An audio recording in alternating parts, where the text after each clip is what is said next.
Assalamualaikum warahmatullahi wabarakatuh. Alhamdulillah wassalatu wassalamu ala sayyidina Rasulillah wa ala alihi wa sahbihi wa tabi'ina lahu wa mawalah. Pada awal-awal perjuangan Rasulullah sallallahu alaihi wasallam, saat kaum muslimin masih dalam kondisi betul-betul lemah, di mana mereka diintimidasi, dikejar-kejar, bahkan ada yang dibunuh oleh orang-orang Quraisy, maka melihat kondisi seperti itu, Rasulullah SAW memerintahkan atau menganjurkan kepada sebagian sahabat untuk meninggalkan kota Mekah dan berhijrah menuju sebuah negeri yang adil, yaitu negeri Raja Negus yang terdapat di Ethiopia, atau dalam bahasa Arabnya Al-Habasyah. Maka berangkatlah para sahabat yang rata-rata berasal dari golongan lemah, dari golongan para budak, kemudian juga dari para remaja. Berangkat mereka meninggalkan kota Mekah, sehingga hebohlah kota Mekah karena sebagian anak mereka, keponakan mereka meninggalkan kota Mekah karena dakwah Rasulullah SAW. Umar bin Khattab yang ketika itu belum lagi berada di barisan kaum muslimin, justru beliau berada di barisan kafir Quraisy, salah satu orang yang paling menentang dakwah Rasulullah SAW. Dia geram, dia marah, kemudian dia mengambil pedangnya, kemudian dia dengan pedang yang terhunus dia berusaha untuk sampai kepada Rasulullah SAW. Dan di dalam perjalanan itu ia bertemu dengan salah seorang dari kaum Quraisy, dan orang Quraisy ini mengatakan kepada Sayyidina Umar, disebutkan bahwa dia adalah seorang perempuan yang orang Quraisy ini, "Kemana engkau wahai Umar ibn Khattab? Wahai ibn Khattab, engkau mau kemana?" Kata Umar, "Saya mau pergi kepada perusak hubungan sosial ini yang telah memecah belah orang-orang Quraisy ini. Saya ingin membunuh Muhammad," kata dia. Dengan penuh semangat, dengan penuh emosi, dengan pedang yang terhunus di tangannya, dia ingin membunuh Rasulullah SAW. Kemudian apa kata orang Quraisy ini? "Wahai Umar, apakah engkau akan mengira bahwa Bani Abdi Manaf atau keluarga besar Rasulullah SAW akan membiarkanmu hidup begitu saja setelah engkau membunuh Muhammad? Sebelum engkau pergi ke tempat Muhammad dan membunuh Muhammad, sekarang bereskan dulu keluargamu. Lihat tuh adikmu dan suaminya sudah masuk Islam." Dengar kata-kata itu, maka geramlah atau semakin emosilah Sayyidina Umar ibn Khattab ketika itu, yang belum lagi disebut sebagai Sayyidina bagi kita. Dia marah, dia langsung ke rumah adik perempuannya, yaitu Fatimah bintul Khattab, dan juga suaminya Sa'id bin Zaid. Maka kemudian sampai di rumah adiknya itu, dia mendengar ada lantunan sesuatu yang menurut dia asing. Maka dia berusaha untuk mendengarkan, dan ketika terdengar suara dia dari luar oleh orang yang ada dalam rumah, maka mereka pun bersembunyi. Dan Khabbab ibn al-Arad, salah seorang sahabat Rasulullah, yang membacakan salah satu ayat di dalam Al-Quran atau salah satu surat dalam Al-Quran kepada Fatimah bintul Khattab dan suaminya, langsung bersembunyi di balik pintu. Maka Umar menggedor pintu rumah adiknya itu dengan keras dan memaksa untuk masuk ke dalam. Dan ketika dia sampai ke dalam, maka dengan penuh emosi dia mengatakan, "Apa yang kalian baca tadi?" "Saya sudah tahu," kata dia, "bahwa kalian sudah mengikuti Muhammad, bukan?" Maka dia ambil leher ke baju iparnya atau suami dari adiknya, yaitu Sa'id bin Zaid. Maka kemudian dia angkat dan hendak dia pukul. Ketika dia hendak memukul Sa'id bin Zaid, maka saudara perempuan Umar bin Khattab langsung menyelanya dan menghalanginya, sehingga yang terpukul bukan Sa'id bin Zaid, justru yang terpukul adalah Fatimah bintul Khattab, saudara perempuan daripada Umar ibn Khattab. Maka kemudian Fatimah dengan lantang mengatakan, "Benar, kami sudah masuk Islam, silahkan lakukan apa yang kamu mau." Dan setelah itu mengalirlah darah di wajah Fatimah bintul Khattab yang baru saja dipukul oleh Umar bin Khattab. Coba bayangkan, satu kali pukul langsung keluar darah. betapa kerasnya pukulan Umar ibn Khattab ketika itu. Maka ketika melihat darah mengalir dari pipi adiknya, Umar jadi jadi terbawa perasaan, dia jadi menyesal. Kemudian dia meminta dengan hati yang baik atau dengan suara yang baik, sekarang saya ingin mendengar apa tadi yang kalian baca. Maka kemudian setelah dia mulai agak reda, keluarlah Khabbab ibn al-Arad dari balik pintu yang saat itu dia bersembunyi. Maka kemudian dia bacakanlah kepada Sayyidina Umar, dan sebelum Sayyidina Umar membaca atau memegang suhuf atau lembaran yang dibawa oleh Khabbab ibn al-Arad, Fatimah bintul Khattab meminta kepada saudaranya itu untuk bersih-bersih dahulu, karena Al-Quran ini tidak boleh dipegang kecuali oleh orang-orang yang berada dalam kondisi suci. Maka Umar pun bersuci, dia mandi, kemudian dia membaca ayat yang telah dibacakan oleh Khabbab ibn al-Arad tadi. Maka dia bacalah surat Toha yang ketika itu dibaca oleh adik perempuannya bersama Khabbab bin al-Arad dan suaminya. Ketika dibaca oleh Sayyidina Umar, a'udzubillahi minasyaitonirrajim, Toha ma anzalna 'alaikal qur'ana litashqa illa tadhkiratan liman yakhsha tanzilan mimman khalaqal arda was samawati al-'ula ar-rahmanu 'alal arsy istawa lahu ma fis samawati wa ma fil ardi wa ma bainahuma wa ma tahta as-sara wa in tajhar bil qawli fa innahu ya'lamus sirra wa akhfa ila akhir. Ketika membaca ayat-ayat ini yang artinya Toha, tidaklah kami turunkan kepadamu Al-Quran wahai Muhammad agar engkau menjadi susah, melainkan kami turunkan Al-Quran adalah dalam rangka memberikan peringatan kepada orang yang punya rasa khasyah dalam hati mereka, kepada orang yang ada rasa takut di dalam hati mereka terhadap Allah Subhanahu wa taala. Tanzilan mimman khalaqal arda was samawati al-ula, sebagai ayat yang diturunkan dari Tuhan yang menciptakan bumi dan langit yang tinggi, yaitu Tuhan yang Rahman yang beristiwa di atas aras.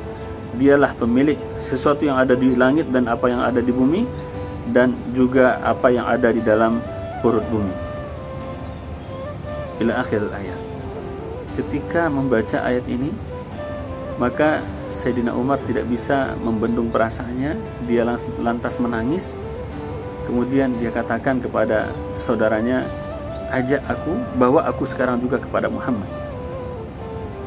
Maka ketika dia mengucapkan kata-kata itu, Khabbab ibn al-Arad langsung mengatakan, wahai Umar ibn al-Khattab, sesungguhnya aku berharap engkau adalah orang yang dipilih oleh Allah Subhanahu wa taala sebagaimana telah didoakan oleh baginda Rasulullah, karena sesungguhnya beliau berdoa kepada Allah, Allahumma ayyidil Islama bi ahabbil umaraini 'indaka.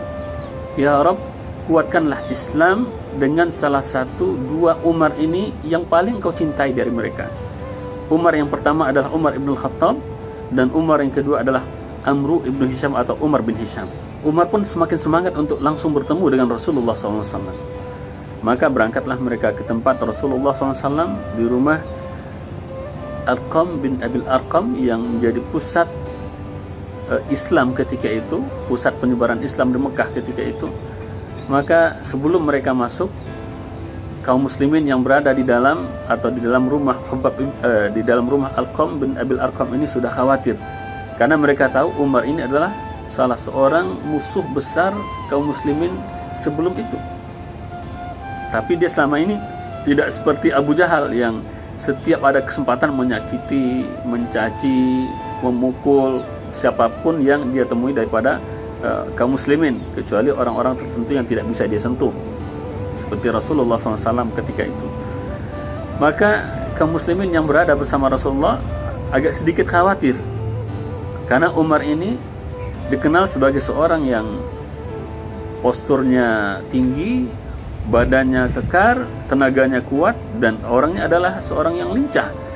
Bahkan disebutkan beliau ketika zaman jahiliyah adalah seorang yang selalu menjadi pemenang di dalam setiap lomba gulat yang diadakan di Mekah ketika itu. Maka kaum muslimin ada yang khawatir, namun Rasulullah SAW menenangkan mereka, kalau seandainya dia ingin kebaikan, kita sampaikan kepada dia kebaikan, kata Rasulullah. Tapi kalau seandainya dia ingin keburukan, ya kita siap, kita hadang saja. Dan demikian juga kata Sayyidina Hamzah yang ketika itu sudah ada bersama Rasulullah, kalau seandainya dia ingin keburukan ya Rasulullah, kita bunuh dia dengan pedangnya, kata Sayyidina Hamzah. Maka masuklah Umar ibn Khattab kepada Rasulullah SAW, dan saat itu juga beliau langsung mengatakan asyhadu an la ilaha illallah wa anna muhammadar rasulullah. Maka bertakbirlah kaum muslimin yang ada di rumah itu semuanya. Bahkan takbir mereka sampai terdengar keluar rumah, yang menghebohkan orang-orang yang ada di sekitar rumah itu dari orang-orang yang belum lagi masuk Islam. Maka setelah dia mengucapkan syahadat, kaum muslimin betul-betul merasa bangga, merasa betul-betul terbela, karena Umar selama ini adalah salah seorang yang disegani oleh orang-orang Quraisy. Dan setelah dia menyatakan masuk Islam dan bersyahadat, dia mengatakan kepada Rasulullah, ya Rasulullah, mulai sekarang ya Rasulullah, kita tidak lagi bersembunyi-sembunyi. Kita sholat di depan Ka'bah, kita sampaikan kepada orang-orang Quraisy, dan kita lantangkan kepada mereka bahwa kita telah beriman kepada Allah. Nah, kita biarkan saja mereka melakukan apa saja. Maka ketika Umar masuk Islam, berubahlah situasi yang sebelumnya kaum muslimin ketakutan setiap kali berada di Ka'bah. Sejak masuk Islamnya Umar, maka mereka mulai berani. Mulai mereka datang ke Ka'bah, terutama ketika ada bersama Umar, mereka sholat di dekat Ka'bah, dan kemudian mereka menjalankan aktivitas mereka tanpa ada rasa takut. Sayyidina Abdullah ibn Mas'ud mengatakan, sebelum masuk Islamnya Umar, kalau seandainya ada orang Quraisy yang memukul salah seorang dari kami nggak berani balas, karena seakan-akan seluruh orang Quraisy itu akan musuhi kami. Tapi sejak masuk Islamnya Umar ibn Khattab, maka ketika mereka pukul 3, kami bisa balas 1. Adalah pembalasannya. Ada keberanian yang muncul di dalam diri kaum muslimin. Maka dari itu dia disebut sebagai Al-Faruq, sang pembeda.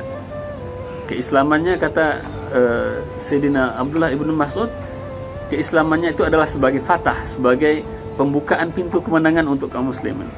Keislamannya itu adalah pertolongan atau kemenangan bagi kaum muslimin. Sedangkan kekhilafahannya, kepemimpinannya adalah rahmat bagi kaum muslimin.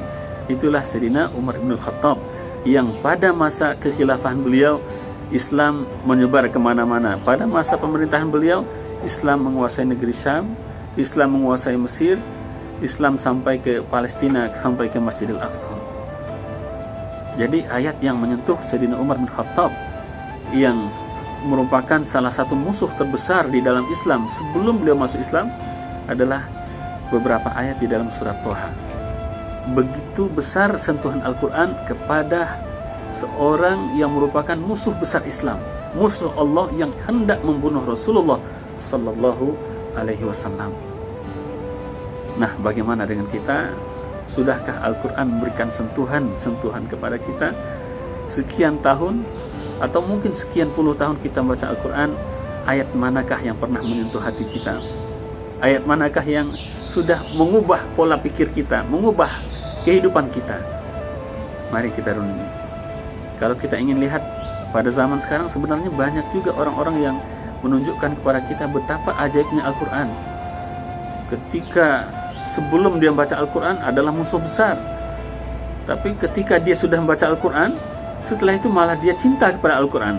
Kita lihat para mu'alaf, lihat kisah-kisah mereka di Vertizon TV di YouTube, ada di Ngaji Cerdas juga di YouTube, ada Mu'alaf Center Ayah Sofia, peninggalan daripada almarhum Al-Ustadz Insan Mokoginta, ada juga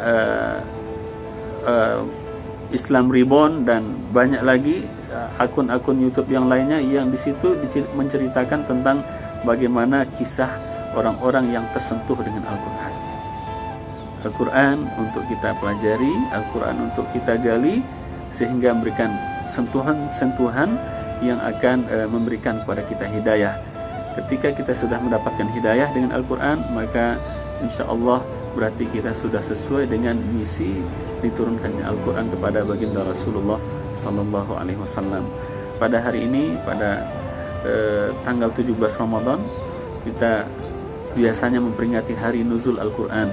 Maka mari dari itu kita kembali perbaiki hubungan kita dengan Al-Quran, kita perbaiki sikap kita dalam berinteraksi dengan Al-Quran. Kalau selama ini hanya sekedar kita baca selesai, hanya mengejar target sampai selesai berapa kali, maka dari sekarang kita mulai mempelajarinya satu persatu supaya kita mendapatkan petunjuk itu. Afala yatadabbaruna al-Quran am ala qulubin aqfaluha. Kenapa mereka tidak tadabbur Al-Quran? Ataukah hati-hati mereka itu sudah terkunci, kata Allah Subhanahu wa taala. Dan bagi yang selama ini tidak punya hubungan khusus dengan Al-Quran, jauh daripada Al-Quran, membaca Al-Quran tidak pernah, ataupun sudah lama tidak membaca Al-Quran, maka momentum ini kita jadikan sebagai kesempatan untuk memperbaharui lagi hubungan kita dengan Kitabullah Azza wa Jalla. Demikian teman-teman yang berahmat Allah SWT.